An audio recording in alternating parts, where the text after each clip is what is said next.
Welcome back to another episode of Morning Coffee. I'm your host, Rick Alexander. You guys can interact with me or follow me at @RickAlexander_ or at the Morning Coffee Podcast on Instagram. Now, if you're getting a lot from this show, if it's changing your life or even changing the way that you look at your life, it would mean the world to me if you would head to iTunes and give us a 5-star review so that we can continue to climb the charts and get this information to more and more people. Over the last year and a half, I've focused my work on the story that we tell ourselves about our lives. Your entire life is a bit of a story that you're telling yourself. And if you could tell yourself a different story, you could probably change your life quite a bit.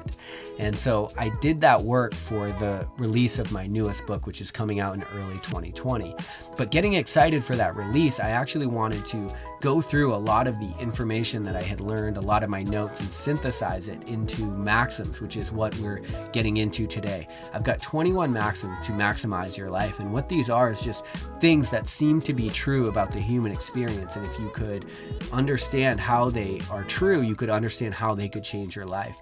And so if you go to rickalexander.com, what you're going to find is if you click on articles, the maxim of the day is going to be posted, whatever the last maxim was, and it's also going to have journal entries and thought experiments in there so that you can figure out how to apply these things to your own lives. And so a bit of an interactive experience. So throughout the next year, through my speaking, through my book release, and through these maxims, I'm excited to see how this information can really change the world and change your world if you give it an opportunity to.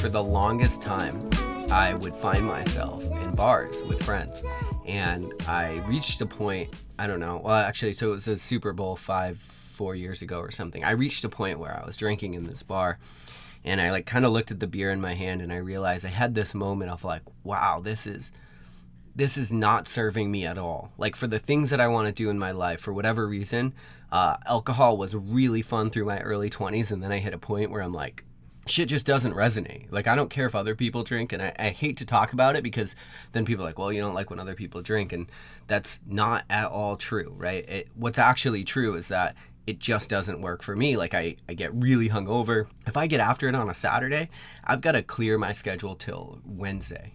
But you know what's interesting is from the moment that I had that realization, between then and now, I went through so many periods of first it was reluctantly getting drunk, and then I had to go through a long period of getting sort of drunk, and now I'm at this point in my life where finally about 2 years ago I realized this is just not serving me, and I'm under no obligation to just get drunk because my friends want to, and I can still even be friends with those people, right? It's there's a lot of points here where you're reaching contention in your life, and that's going to happen as what you want, as your desires for your life evolve, and sometimes they evolve away from the desires of the people that you're living your life with now.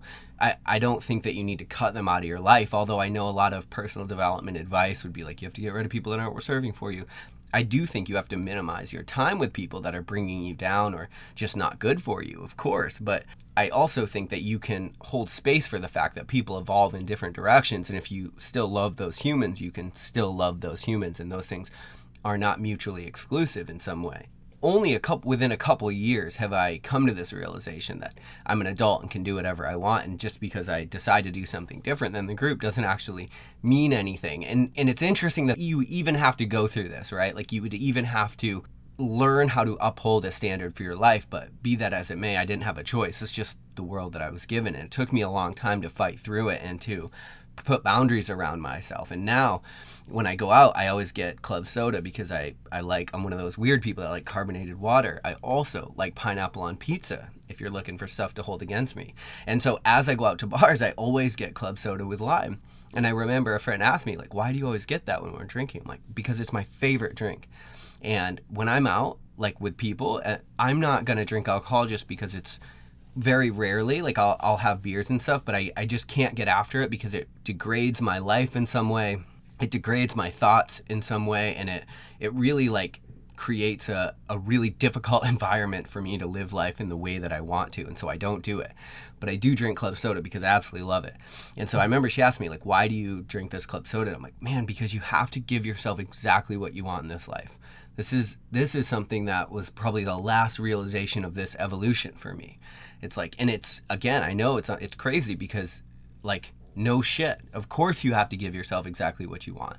But this understanding that you're solely responsible for giving yourself exactly what you need, no more and no less. No one else should or could. Right? And that's the thing to understand. When we place expectations on others, you hand your well-being off to someone else to hold, which creates the space for resentment to exist. And that's what we talked about yesterday, right? It's like expecting people to hold up your worldview or standard in some way that aren't part of your life. Now, if they're part of your life, of course, you can have a standard for that. But when you transfer that expectation, you're actually just creating the space for resentment to exist because they can let you down. But if you want what you need, you actually have the ability to give you that. And I find it to be interesting because as we grow up in school, we're taught we're taught the golden rules and we're taught how to function in society and we're taught how to share. But we're not taught that we're the only person that can give us exactly what we need. We're the ones that are responsible for us. We're the ones that need to save us. And so because we're not taught that, we end up not knowing how to enforce that out in the world. And so then you end up in situations where years go by and you're drinking cheap Bud Lights that you fucking hate. And you allow resentment to grow toward the bars, toward the people, toward the things, right? And at the end of the day, none of that's all an option that's all a choice that I've made because I'm an adult, right? And just because I wasn't taught that I need to show up for myself doesn't mean that I don't. Doesn't mean that it's someone else's fault. And that took me a while to grapple with, and it might take you a while as well. But I just want you to understand that you're the one that can give you what you need, and you should in every single situation, because then you're not expecting it from other people. And I would say the bonus round to this thought process is that as you begin to give yourself what you need, you realize that no one else has to. And when no one else has to, you're then free to enjoy their company for just their company. We put ourselves in these situations in life where we feel like we need stuff from people, like we need partners to make us feel complete, and we need approval, let's say, from parents, or approval from really successful siblings or really successful friends. And look, none of those are true. Part of that's not true because, again, like I always say, they don't have to get to the end of your life and be happy with the choices that you made. But that's also true because you're making those choices and you're living with them right now. And if you take that expectation back, if you give yourself exactly what you need, then you put yourself in a position where you don't need anybody. When you need to be with somebody, you put pressure on that dynamic, on that relationship that doesn't actually need to exist. And so where I see this a lot is people with their families. They grow up and they move away from home, but they still need their parents to validate their decisions. And if they make a decision their parents don't like, then it requires a lot of pain for them. Now, what's happening in the interim while all of that is going down is that pressure is being put on that dynamic. Pressure is being put on that relationship. And so even though you might say, well, I don't resent my parents, what's actually happening is you're creating the space for resentment to exist. And resentment is like a splinter. It'll get under there, but it's not going to cause that much pain at first, but eventually it's going to fuck your life up. Okay. Eventually it's going to become infected and grow into something far bigger than what it has to be. Resentments need to be rooted out in that way, but expectation is always the root of those resentments. And so when you enter in this dynamic with another human being that you need something from them, you're putting pressure on that, and resentment will eventually exist because they're not going to always give you what you need. They're not going to validate everything that you do. And so you're going to end up in a situation where it's really hard to move forward in a dynamic like that because they're not going to approve something that you desperately want to do, and that might be your life path, but because they're not approving it, you're stuck and you're not sure how to move on because you've always gotten their approval. Free yourself of that dynamic by taking the expectations and putting them back on oneself. And then understand that any time you're spending with your parents or with your spouses or with your siblings or with your friends is because you want to, not because you need to. There's so much more power in choosing your life and deciding that you want to spend time with people because you want to, not because they need to validate your decisions in some way or because you're expecting them to provide some sort of wholeness to you or some answer that you don't have yourself.